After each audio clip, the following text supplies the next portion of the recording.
Hello students. Today we'll learn about uniform and non-uniform motion. So can you recall the moments when you were on road with your family during your vacations when you were moving from one city to another?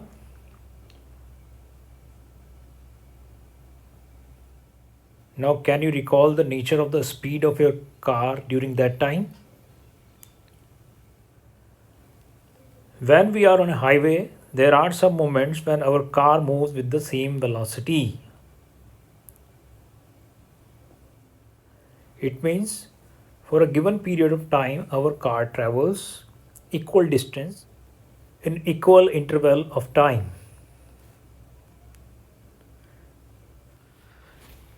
It means our car travels with the same velocity. तो इसका मतलब जब हम एक highway पे होते हैं तो वहाँ पर ये पॉसिबल है कि ऐसे कुछ मोमेंट्स आएँ फॉर अ गिवन ड्यूरेशन जब हमारी कार सेम स्पीड से सेम वेलोसिटी से मूव करती है. ठीक है, but it is not possible on a busy street with traffic. So if we look in the dictionary for the meaning of uniform, we'll find having always the same form, manner or degree, consistent, okay, not varying or variable. So uniform means which never changes. It means uniform motion is a motion which never changes. So if we look at the definition of uniform motion, this type of motion is defined as the motion of an object in which the object travels in a straight line and its velocity remains constant along that line as it covers equal distances in equal interval of time.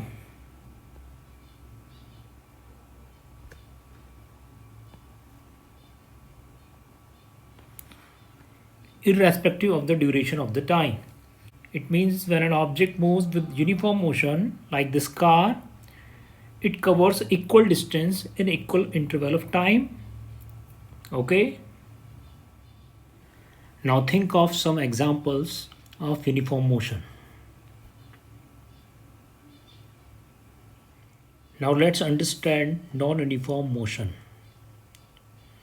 When we are on a busy street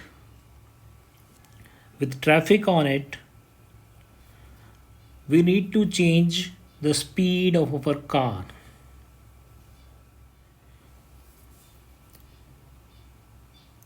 When the road is clear, we can move with higher speed, but when road is not clear and there are traffic ahead of us, then we need to stop or move with less speed. Our speed keeps changing and therefore we travel unequal distances in equal interval of time. So when a body moves with non-uniform motion, it covers unequal distances in equal interval of time. So this is the definition of non-uniform motion. When a body covers unequal distances in equal interval of time, it is said to be in non-uniform motion. Example of non-uniform motion is the speed of a car on a busy street. Now let's draw the distance time graph of uniform motion. So let an object covers 5 meter in 1 second, 10 meter in 2 seconds, 15 meter in 3 seconds and 20 meters in 4 seconds. So if we draw the distance time graph for this object,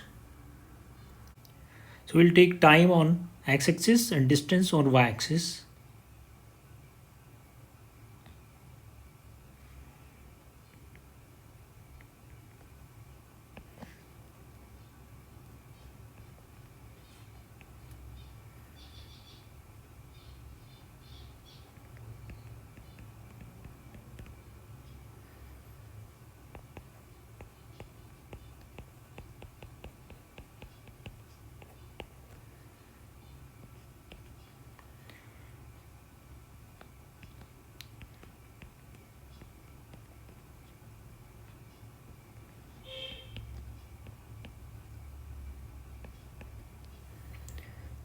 So in 1 second, the body covers 5 meter of distance. In 2 minutes, 10. In 3 minutes, 15. And in 4 minutes, 20 meter. So if we join all these points,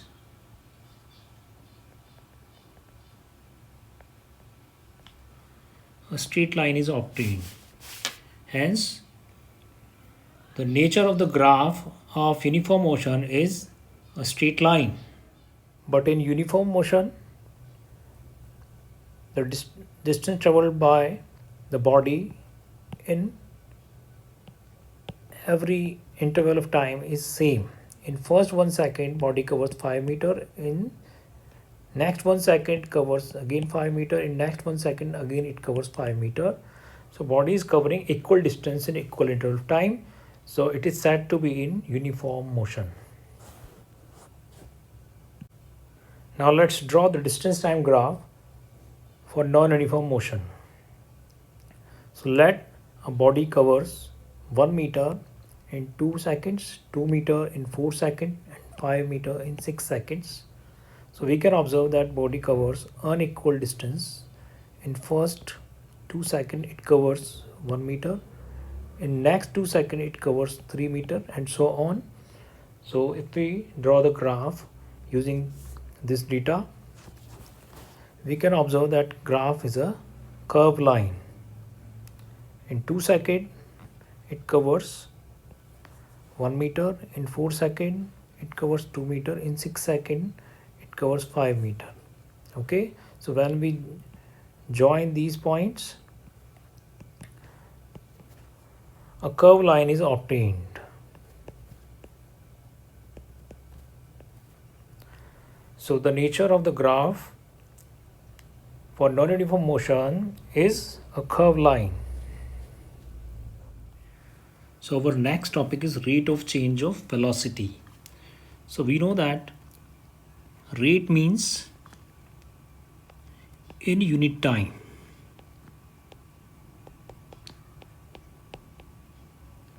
Like in 1 minute, 1 second, 1 hour, this is the rate.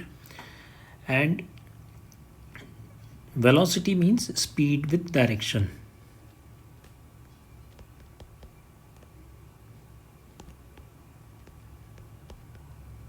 Okay, so if we calculate the change in speed with direction, or we can call it change in velocity in 1 unit time, then this is called acceleration. Then it means we are accelerating. Like we have accelerators in automobiles like car, buses.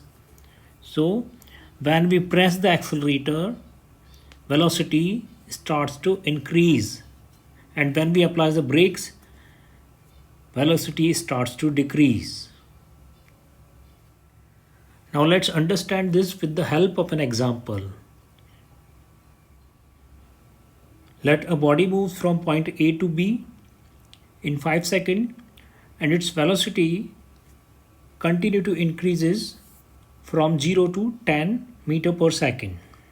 Okay, so initially body was at rest, so its velocity was 0, but after 1 second its velocity increases to 2 meter per second. After 2 seconds its velocity becomes 4, and after 5 seconds its velocity becomes 10 meter per second when it reaches to point B.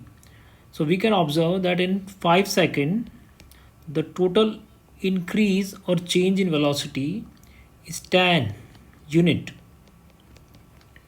Okay, but we know that we need to calculate the velocity in 1 unit of time. Okay, here, so in 5 seconds of time, the velocity of the body increases, velocity changes by 10 units. So in 1 second, the change in velocity will be 10 upon 5, that is 2. So this is the rate of change of velocity. Rate means in 1 unit time, and this is the change. It means if speed changes by 10 unit in 5 seconds, then in 1 second it will change by 2 unit. So this is the rate of change of velocity, which is known as acceleration.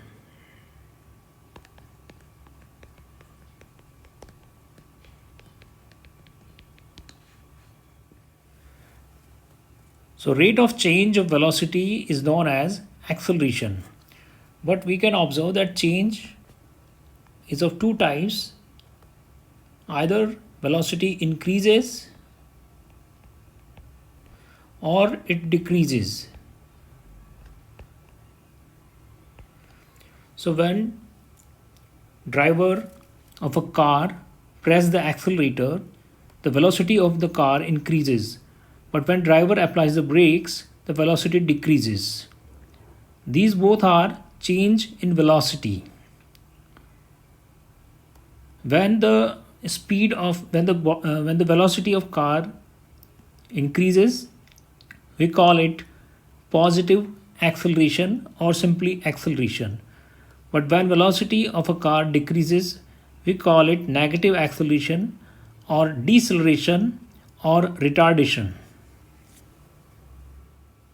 So when the velocity of a car continues to change, we say that body is under acceleration.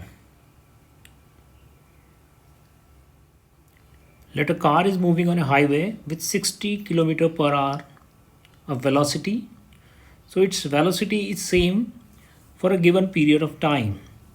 Let's say for 5 minutes, car is moving with same velocity. So we can observe that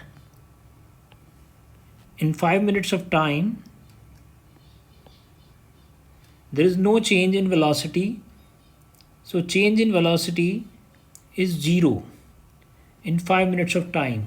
Therefore, rate of change of velocity is also 0, because in 5 minutes, if velocity changes by 0, then in 1 unit of time, it is same.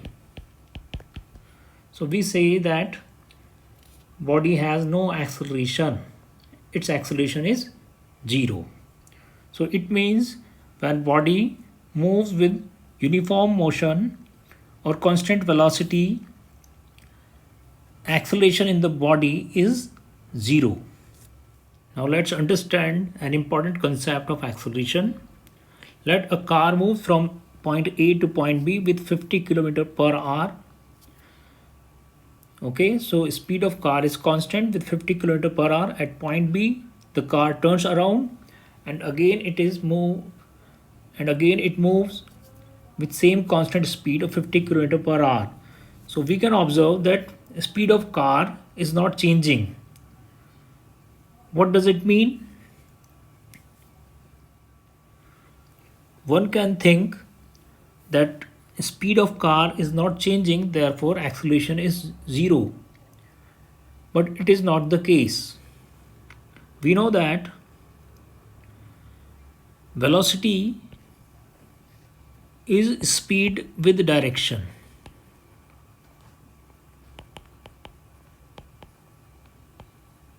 Speed with direction. So either speed changes or direction changes. In both the cases, velocity changes. When body turns at point B, due to change in its direction, its velocity changes. Therefore, the car is under acceleration. Okay? It means if a body is moving with variable velocity, it is an example of accelerated motion. But if a body is moving with constant speed but it is changing the direction, then it is also an example of accelerated motion.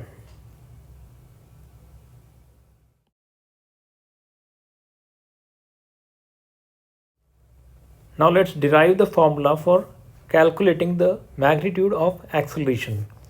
Let a body moves with u velocity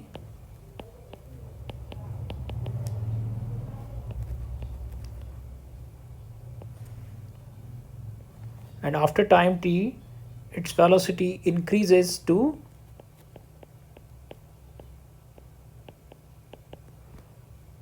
v unit.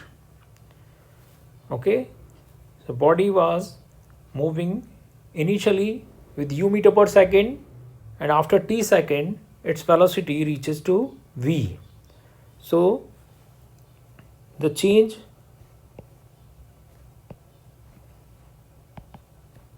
in velocity is v minus u.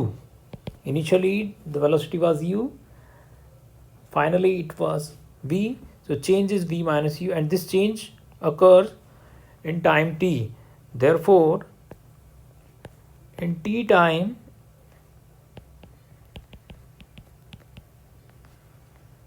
change in velocity is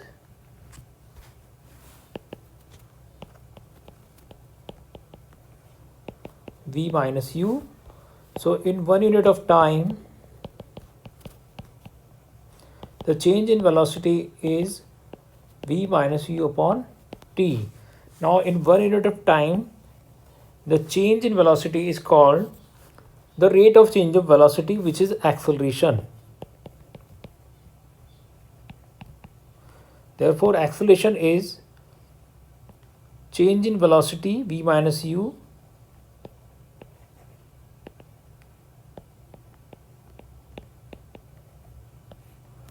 over time.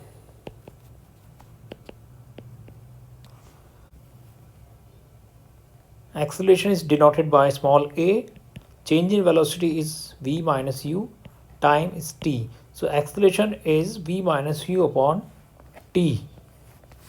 Okay, now unit of acceleration. So this is the change in velocity, and unit of velocity is meter per second. This is the time in denominator, and unit of time is second. So if we simplify it, second multiplied by second is second square. So unit of acceleration is meter per second square. We can also write it meter into second raised to the power minus 2 by using the laws of exponents. So this is the acceleration. Now let's solve some numerical problems based on acceleration.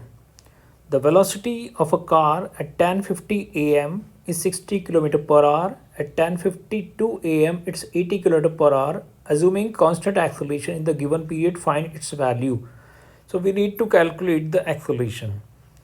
So we know that acceleration is given by change in velocity, that is v minus u, final velocity minus initial velocity upon time. Here in this question, initial velocity is 60 km per hour. Initial velocity is represented by small u, so u is 60 km per hour,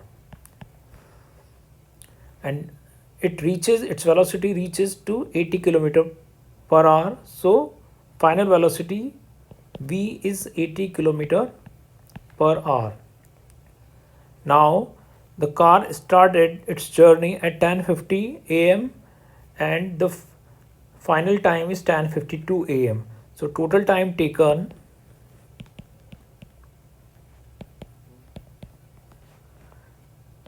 is 2 minutes from 10:50 to 10:52 am.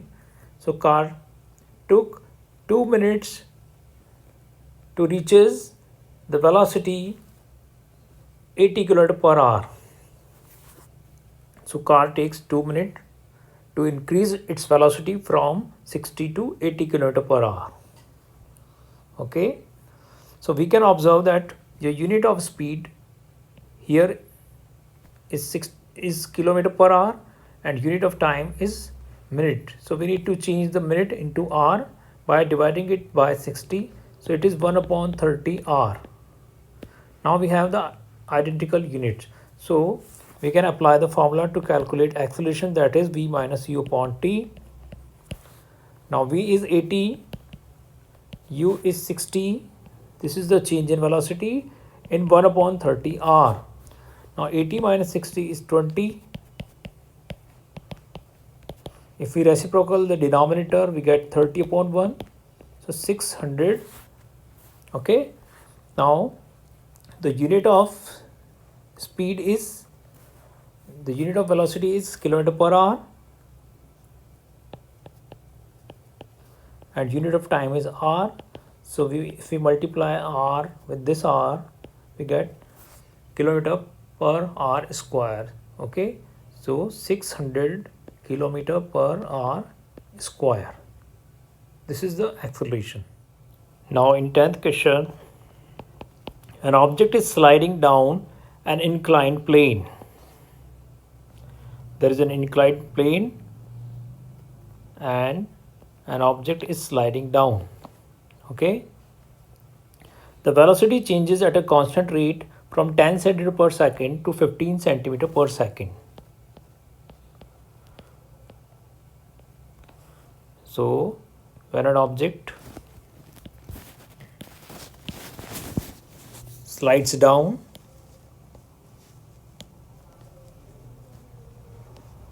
its velocity increases. Here the unit of velocity is centimeter per second and unit of time is seconds. Okay, so we need to find the acceleration. So initial velocity is 10 centimeter per second, final velocity is 15 centimeter per second. So u is 10 centimeter per second, v is 15 centimeter per second, time is 2 seconds. So we can observe that unit of time is second, and here also we have second. So there is no problem, the units are identical. We can have a pair of centimeter per second and second. Okay, so now acceleration is given by v minus u upon t. V is 15, u is 10, and time is 2. So 15 minus 10 is 5 upon 2, so 2.5. Okay, now unit of velocity is centimeter per second and unit of time is second. So when we multiply second with second, we get second square. So acceleration is plus 2.5 centimeter per second square. It means in every second the velocity of the object is increasing with 2.5 centimeter per second. Okay, in 1 second it is 2.5, in 2 seconds it is 5, in 3 seconds it is 7.5, and so on. Now in this question it is given that a boy throws a ball up and catches it back when it falls. So in which part of the motion is the ball decelerating? So when we throw a ball in upward direction, its velocity continues to decrease and finally it becomes 0 at a certain point. But after reaching to that point, the ball starts to come back, to fall back, and reaches our hand. So during the second part of its journey, its velocity increases and its velocity becomes maximum when it reaches the ground. Okay, so we have two parts of its journey. One is from C to A. In this part, the velocity of the ball is decreasing. It means we have a negative acceleration, which is also known as deceleration. So answer is, the ball is decelerating when it is going in upward direction.